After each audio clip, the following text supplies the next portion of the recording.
I mean, I played with great champions. I played with players that already was wow. I played with players that I saw was a talent, became wow. But the one I felt that could do it longer was, and he didn't do it, was Adriano. Because the way he was an animal. He could shoot from every angle. Nobody could tackle him. Nobody could take the ball. He was a pure animal. But it lasted for a short time. More than anyone else, Adriano had the potential to become the most dominant striker we have ever seen. There was a time when his home country of Brazil thought he would succeed even Ronaldo. After all, they had very similar playstyles, with the main difference being that Adriano was simply more physically gifted. So how did he go from having the sky as the limit to reaching rock bottom? What's going on, guys? It's your boy Raymar back again for another video, and today we're going to be taking a look at the fall of Adriano, how it happened. But before we start, I just want to thank you guys for all the love and support on my last video. I read the comments, so don't worry guys, I'm trying my best to be more consistent, starting with this one. So I hope you enjoy, and with that being said, let's get on to it. In order to fully understand Adriano's situation, we first have to put ourselves in his shoes and bring it all the way back to his childhood. Adriano grew up in the favelas of Rio in Brazil, a poverty-ridden and gang-filled slum where a lot of shady stuff was going on. He would play football basically whenever he got the chance. Even if he was playing barefoot in alleyways or dirt pitches, it didn't matter to him as long as he got to play the game that he loved so much. He always dreamt of succeeding and making it professionally so that he could escape the favelas and support his family. Most importantly, his father. Adriano's father was his hero. In an area filled with gang violence and crime, his father stayed clean and worked hard to support Adriano's dreams of playing football in whatever way he could, even if the money was really tight. After his father had saved up enough, he would put his son into a youth club where he would literally stand out amongst all the other kids, both in skill and in stature. After impressing pretty much everyone there was, Adriano would begin to get invited to play for better teams in bigger youth leagues until in 1999, at the age of 17, he would be given the opportunity to sign with Flamengo and begin his professional career. Adriano began dominating the Brazilian league, with fans saying he reminded them of a young Ronaldo because of his incredible speed, strength, surprisingly soft touch, and absolute cannon of a left foot shot. Seriously, if any of you have ever played Pro Evolution Soccer 6, then you'll remember just how broken his long-range shots were. But anyways, it wasn't long before big European clubs started to set their eyes on him. In 2001, it was Inter Milan that finally seized the opportunity to grab Adriano, which meant that he would have the opportunity to play with and learn from the very man he was compared to, Ronaldo. Ronaldo would be like a hero and role model who helped mentor the young Adriano when he first arrived in Italy, with Adriano saying, "Ronaldo gave me hints on how to play smart on the pitch and how to win the crowd.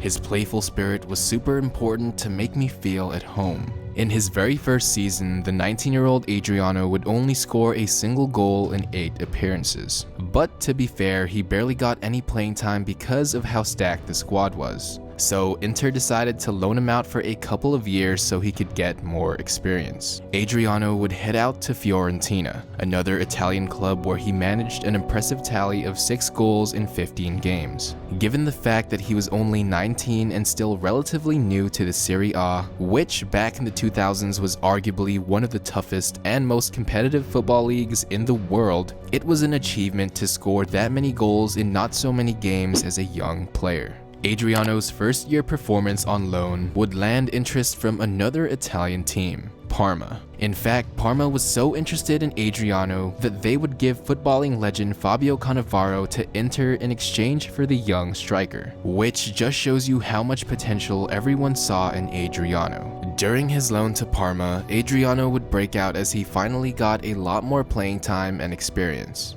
He would go on to score a total of 23 goals in 37 appearances, with him nearly scoring in every appearance during his second season with 9 goals in 13 games. Inter fans were very excited to finally have Adriano back, especially after his excellent form at Parma. After Ronaldo had moved to Real Madrid in 2002, it would finally be Adriano's chance to take the spotlight at Inter, and he did not disappoint. The 21-year-old would end the season scoring 12 goals in 18 appearances, already becoming a superstar in Italy.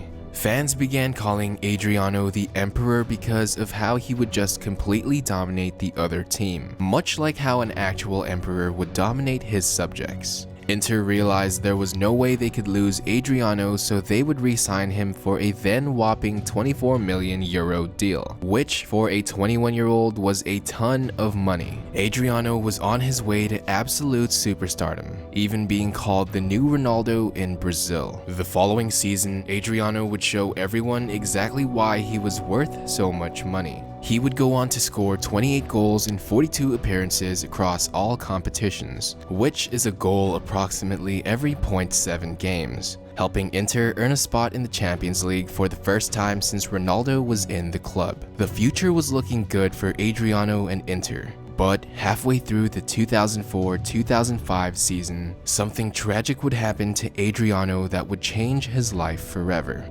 Adriano receives terrible news from home that his beloved father had passed away in his sleep, only at the age of 44. And seeing as how close Adriano was to his father, you could understand that the news was probably devastating for him. Inter legend Javier Zanetti remembers everything that went down that day. He got a phone call from Brazil. "Dad is dead.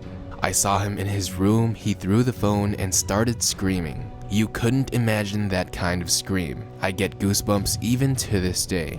From this point on, depression would begin to grab a hold of Adriano. But if you were to make your judgment based only on his performances on the field, you would have never really noticed any difference. However, this was only for a little while. His father's death drove him to become unstoppable. He played like he was angry at the other team, with a new level of aggressiveness in his game, scoring goal after goal and playing like he was possessed. But like I said, it was only for a short time. Sadly, Zanetti said it best. He kept playing, scoring, and dedicating the goals to his father. But after that call, he was never the same again. After the 2005 season, almost a year after his father passed, Adriano seemed like he just lost all the motivation to continue playing. He had almost completely lost the battle against depression and was also struggling with addiction. "I only felt happy drinking. I drank everything in front of me. Wine, whiskey, vodka, beer. I didn't know how to hide it.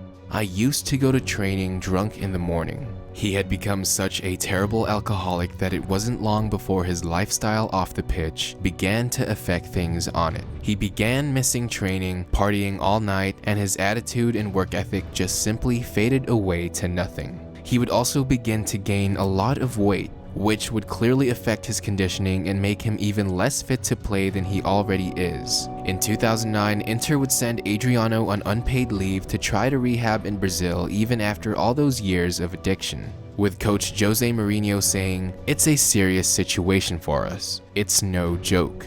It's not about the lack of discipline, but I don't want to complicate things. I'm sad, not angry, but I don't want to say anything. We will see how it all ends. I'm concerned for the person rather than the player." In the end, Inter would let go of the once promising superstar they had. Despite even the depression, addiction, weight gain, and off-pitch troubles, Adriano still managed to play well even after his father's death in 2004. And this is probably the saddest thing because his insane natural talent was still there. He was still scoring and performing decently despite how terrible his lifestyle was, which you can't really say about many other players. And if he had just chosen to continue working hard and taking care of himself, he could have very well still been the great emperor that we once knew. Many great players weren't fortunate enough to be healthy throughout their careers, which led them to being a shell of their former selves. But in the case of Adriano, who I can't stress enough, still managed to do decent despite his terrible condition, it was a mental battle, not a physical one that he couldn't overcome.